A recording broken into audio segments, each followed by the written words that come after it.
Excellent. We only have a few people left at the bar. This is pretty good. Good evening. I'm Raj. I'm the president of TIE Atlanta for 2012 and 2013. I'd like to welcome you all for joining us today. How many of you here attending TIE Atlanta for the first time? Wow, welcome. If you haven't attended our new member orientation, please make sure you sign up at the front desk, and we actually walk you through our entire process on how you can get the maximum benefit out of TIE. Right. TIE was started in 1992 out of Silicon Valley, but we are in 15,000 members, 2,600 mentors, the largest organized group of mentors in the world, 57 chapters in 14 countries.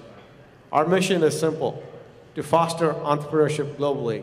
We do that through mentoring, networking, and education. So what we're going to do is picture, and some of you are, of course, many of you are involved with the arbitraging of human capital, outsourcing to the great talent of India, for instance, which is at a much lower wage, so you arbitrage it. So we thought staffing would be interesting to you because it does involve human capital. It's a service industry, and we think it's one that is ripe for global expansion. And then Satya, who is engaged in global expansion, later we'll talk about some of the aspects.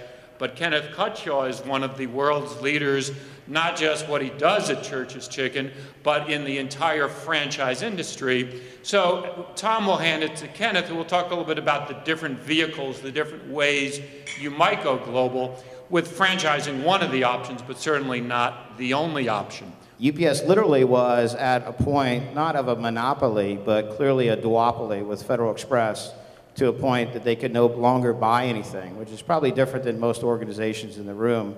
You know, it's a good problem to have at one level, but it also is, how do you grow, how do you satisfy shareholders going forward?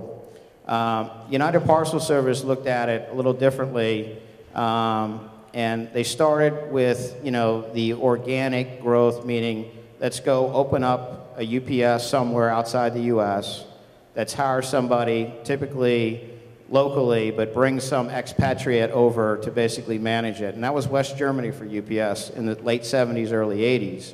Now that's kind of a low risk, low kind of return strategy, and you really don't get upside down too quickly, but it's a long process to grow your business. You have no brand awareness. You know, this is time before the internet and whatnot, but nobody really knows who UPS was in West Germany back in the 70s and 80s. But that's one path they took: bring a lot of UPSers over from the United States, put them over there. They know nothing about the culture. They know nothing about too much about anything about Europe. And that was a 10, 15-year investment before UPS even, you know, returned anything back for the shareholders' benefit. So that's probably not the way you want to expand your business. Taste, you know, as far as the taste of the consumer for our product in that part of the world. And even though our major competitor, KFC, has done reasonably well, they did it over many years, and we still like to pull the lowest hanging fruit as we're going after countries.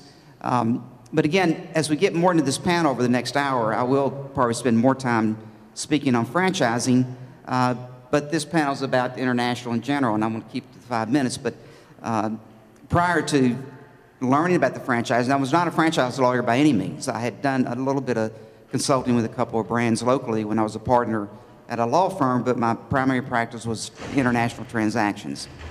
And so doing something what Tom was doing, but from a legal perspective, and working with clients to go into markets and structure their legal documentation and deal structuring for their transactions abroad. So I do have that background, and that, along with just a pure love of international cultures and everything, working in the Reagan administration and the Bush administration, and even one of the first jobs I ever had out of law school was building a World's Fair, building the World Exposition in Knoxville. I did that for 3 years, and I was in-house lawyer for the 1982 World's Fair. So having been fresh out of law school and not really understanding what I wanted to do, that in itself made me want to go international.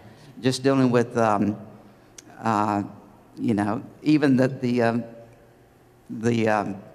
president of the Philippines, the lady who came and introduced, Aquino. Yeah, Aquino, yeah. came and introduced her pavilion, and all these heads of states that came to the World's Fair at a very young age, in mid-20s. I'll never forget the day that I was the officer on duty for the entire World's Fair. It was a Chinese holiday, and the Chinese pavilion didn't tell anyone that they were closing. And that particular pavilion had a 2-hour wait even before the site opened. So having to go down and tell hundreds of people that they waited for 2 hours and cannot get in to see the terracotta soldiers was one of the most challenging things I'd ever done.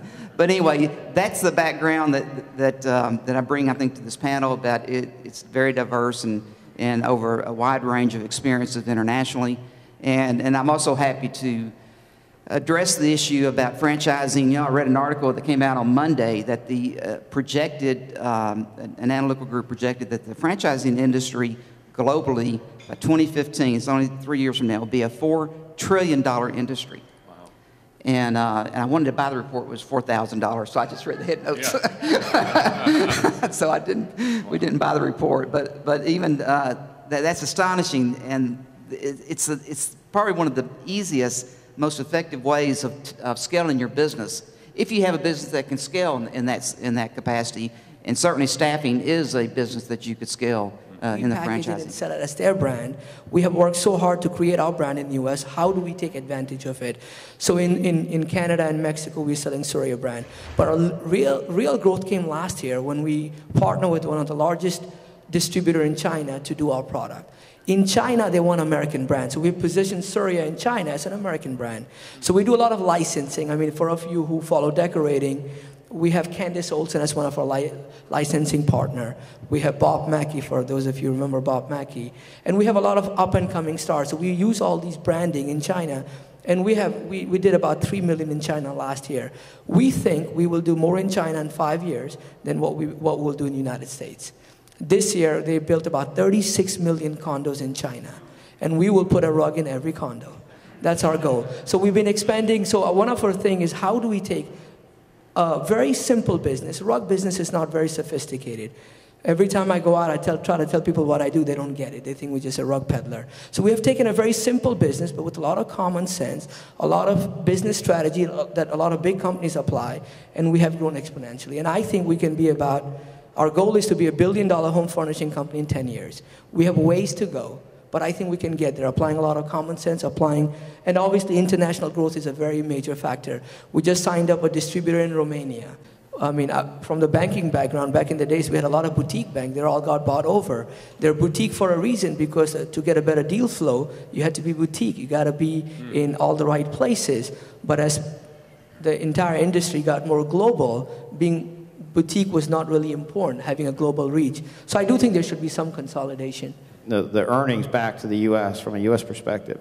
Clearly, there's all kinds. Yeah, I spent some time at Credit Suisse as an investment banker as well, but at UBS, we hedged currencies constantly. We didn't want to basically have noise in the P&L. So there are ways through futures and different contracts to minimize those risks.